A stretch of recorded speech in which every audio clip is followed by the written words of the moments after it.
NHIDCL na National Highway 102 Imphal More lambi sembagi thabak changsiliba asigi saruk ama oiriba Wangjing Keithel mamangda hana road median hapa loikraba mafam amada haukiba ahingda GR Infra Projects Limited ki gari laklaga cement haizinduna nauna lambi thingzilambadagi koi saunaraba miyamna ayukta tholaktuna irang Hourakhre lambi Toukhaikhre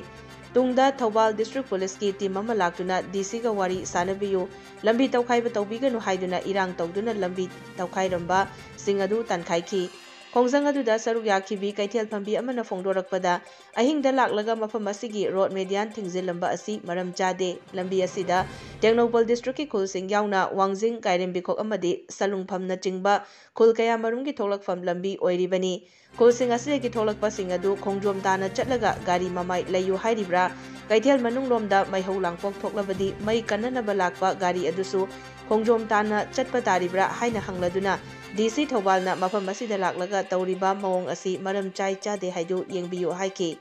hana semba pumloi loiduna zebra crossing fawba hapa loikraba khun kaya marumgi thoklakpam asibu maram chadana thingjenba haibasi laibak thibani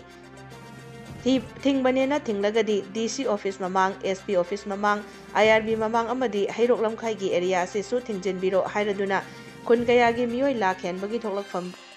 buna thinglaga maram su chadaba mayam amana thingdaba haibasi chingnaba fawi mafam asida miyamna irang haurakliba asi chummi chumde haibadu DC masa laklaga amuktang yengbiyo haiki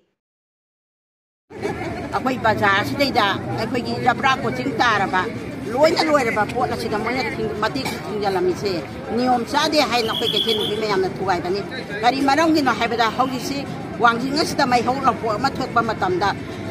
Thobandagi huji Phambi ge lakadani kadai da khongjom nei laga moina lairakadara ladagi akoina seida pot ama puraga lakwa matamda koi gari do sida thamme imphal tana salga mamai lairakadara ba sigi asoiba mayam jele lairakwa matamda kaithen nupi mayamna masi loida soire haidan akoina thugai bani ana DC lakpiu WhatsApp changana si akoina hita Erang hawi haibasu tabi ga niom chada bagi akoina kaithen nupi mayam hauraga thugai bani masi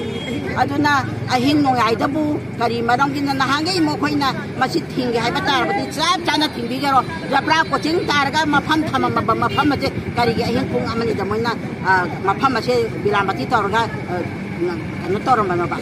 loi da moina da thong chabaduna ni thijala mi kari gi no ba masi yaning de aduna audi silaga masi WhatsApp changana ji silapi